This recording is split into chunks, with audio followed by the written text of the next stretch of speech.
This controller has been buzzing for quite a while now. It appeared on Reddit out of the blue. It's been talked about because as far as I know, it was the first controller to announce 2000 Hz polling rate. Now there has been other controllers that have released since with that feature, but as far as I'm concerned, this was the first controller that said out in the wild that this was coming, and that provided a picture, which was this one. Now this video is not going to be a full review, but hold up, here's why you should still watch it. There's going to be a lot of valuable information that I will not repeat in the review and this unboxing hands-on first impression video. But because it is also not the full review, I'm not going to cover both controller. We're going to focus on one, and I'll focus on the ALPS one, and I do want to clarify why I will do so. It's very simple.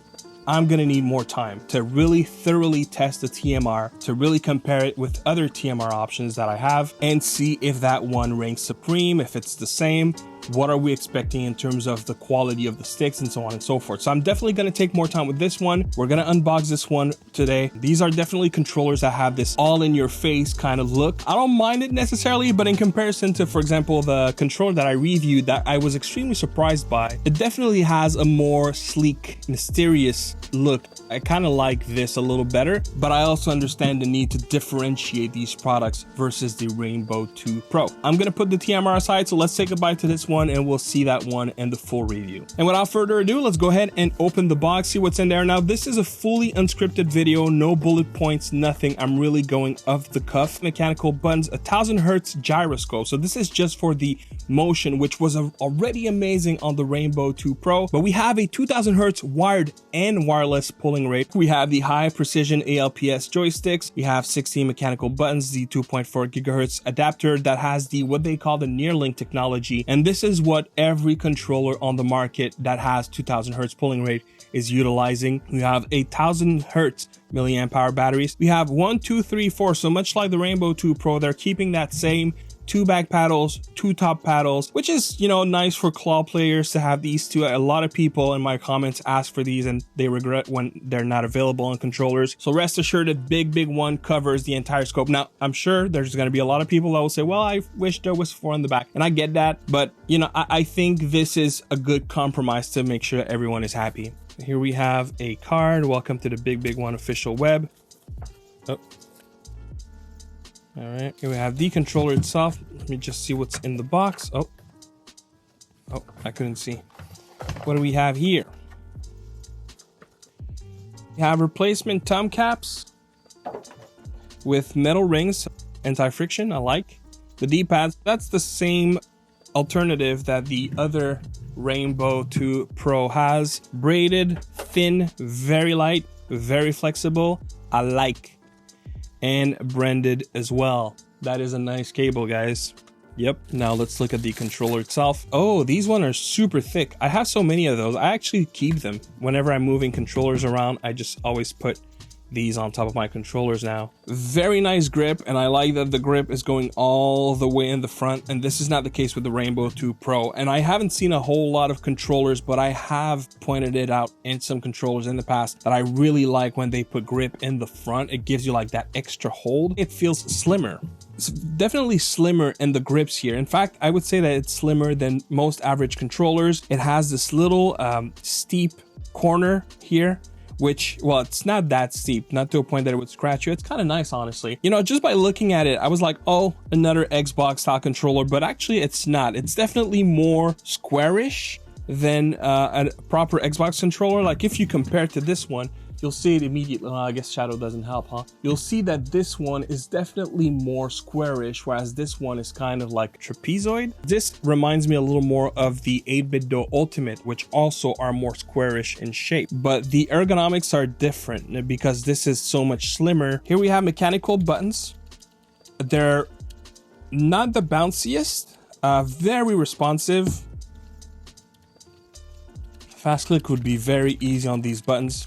I'm not sure if this is micro switch or tactile, actually. It feels a little more like a low travel micro switch. I think they're both micro switch, if being honest. And for the shoulders as well. So it seems that there are no tactile, well, probably for face buttons. But the rest feels more micro switch than it feels tactile. So, interesting. That's the back paddles, the top paddles. And then, is that serious? Why do they do that?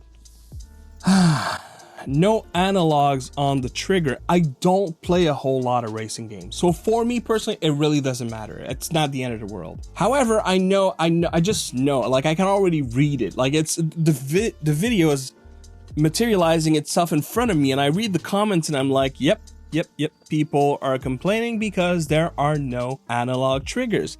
I don't know why companies keep doing this in 2024. Like, I get it that you want to have a hair trigger to be able to have a button. I get that, but not having the option makes no sense. Do they intentionally put obstacles to have another model to come out later that will say, oh, well, we have analog and all the other things that the other controller didn't have? You know what I mean? Why? I will say this, they feel amazing. They feel really, really good for triggers that they're very noisy. Like, this is not the controller you're going to play with at night, but they do feel amazing. I'll put things in perspective. I've been testing a lot of controllers in Aimlabs with hair triggers these past couple of days. When I put the hair trigger on, which is preferable than having to go the whole way down when shooting in Aimlabs or any shooter really, I still find that the trigger is kind of sloped too high. So it puts that strain on my finger because I have this arch. Not the end of the world, but you know, it's just a thing. These, they are lower by nature, so they're very comfortable to rest on. I can see myself having better control, which will affect my accuracy and my timing when hitting those triggers, but it's not analog.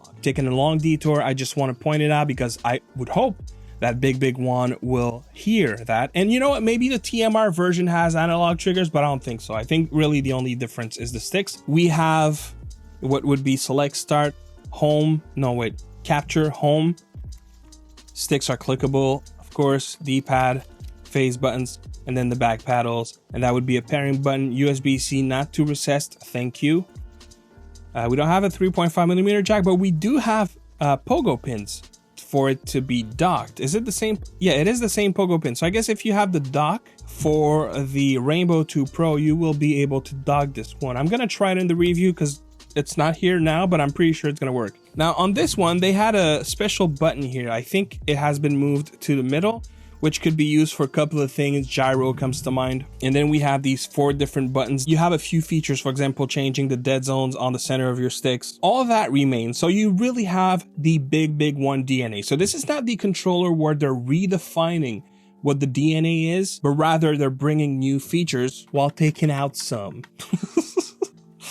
Anyways, okay, and I'm gonna try Aimlab. Now you might also ask yourself, okay, but why did you not test the TMR ones? I do want to take a bit of time because if Hall Effect has shown us anything, around the time that ALPS was all that we had, what you had across the board was a lot more consistent. My assumption was always that these sticks were configured in manufactory. So what you had from one controller to the next was very consistent because they would supply most of the controllers on the market, and what you had was basically always the same. And I often, you know, take jabs at Hall Effect for not being consistent, but the reality is you had iPega controllers, you had SafeTech controllers, you had a lot of different controllers that had different ALPS sticks, and you had magnets at the Cardinal. So it's not as if it was only one ALPS for the entire world. That's not what I'm implying. There were differences, but I do feel overall on the market that it was just a more consistent experience, regardless of what brand you went with. Hall Effect, from day one, from the jump, you've had very inconsistent performance from one stick to another. I think what it is that some manufacturers will have the factory configure them, but for the most part, manufacturers configure their sticks. And to some extent, it makes things a little more exciting, but it also makes things a little more inconsistent. I guess it has a little bit of RGB. You know, it looks kind of cool. It further emphasizes the toy look, which, by the way, I haven't talked about that. Looking at the texture, the surface of the controller, there's a little bit of grain texture to it, which you don't feel all that much with your finger. It emphasizes a certain quality because getting plastic with detail that thin and small is not necessarily an easy process. I wouldn't say it is dual sense with their little X and circles and triangle kind of quality, but it's definitely better than just the regular smooth plastic. Man, I don't know if I'm hallucinating here, but oh my lord, does it look smooth? Does it look smooth? Oh, okay, let's see. Oh man, I'm scared almost.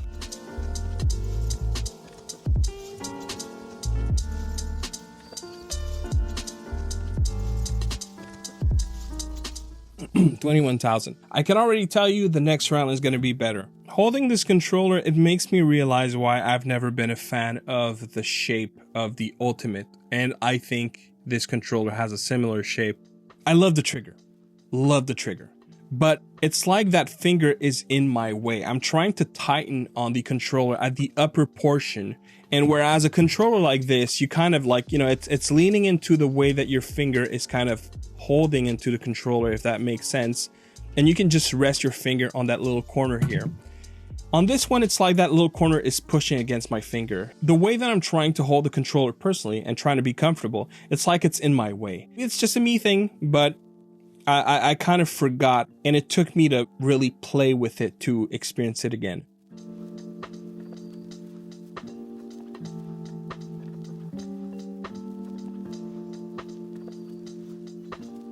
With 4,885, almost 25. So it's me getting used to this controller. I could feel it, and I tried lifting my finger a little more so that I don't have to rely on lying. Like, I like that there's a grip there. It really keeps it tight. But I can feel myself trying to push to have this grip on the trigger. So anyways.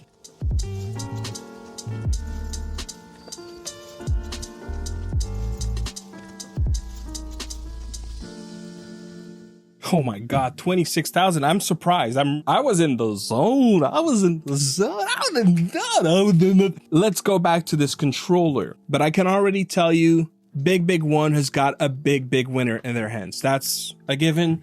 Be right back. This controller feels really good, minus the few things that I have to get adjusted by, obviously. From what I can see, pretty much near flawless improvement over the Rainbow 2 Pro. The one thing that I just cannot wrap my head around is analog triggers.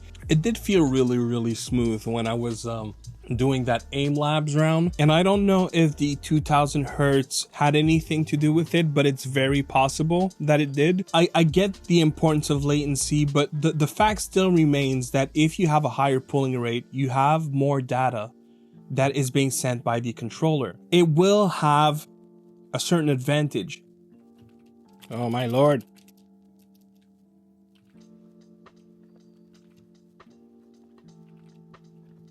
Yeah, it feels good. This is not, and if you've watched a couple of my videos, you know that this is not my favorite D-pad. However, I can still already say this is a phenomenal D-pad. And the thing is, and I didn't think there was a difference, but hearing them again, and by the way, someone asked that for that. Okay, so this is the Blitz 2. This is the Rainbow 2 Pro. The buttons. And on the Rainbow 2 Pro.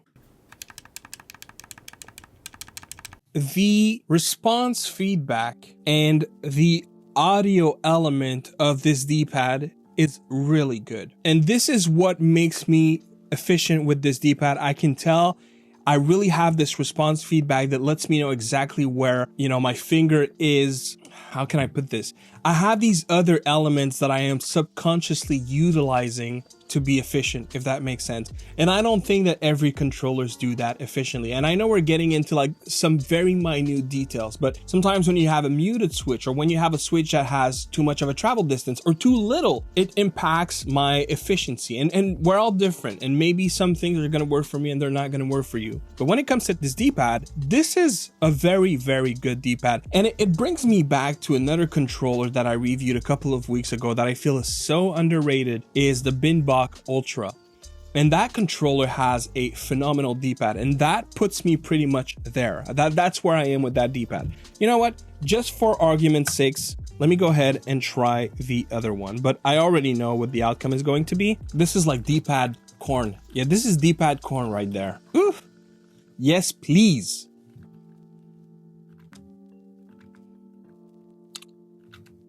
I don't even have to try with this one. Oh my lord, is that a great D-pad? Yep, that is just as good, if not better, than the BIGBIG. I would have to put them side by side, but this is the D-pad, my friends. This is the D-pad, yes please. And no issues whatsoever with diagonals. I can hit them easy peasy lemon squeezy, yes! Ooh. Oh, this is good. This is a great D-pad. BIGBIG WON. I'm a little angry with you. This arrived to me later than I expected, and this gives me less time. This is why I have to do 2 videos, because I need to buy more time to really test this controller, to give viewers and commenters the best information I possibly can give them. But I'll give it to you. This is good.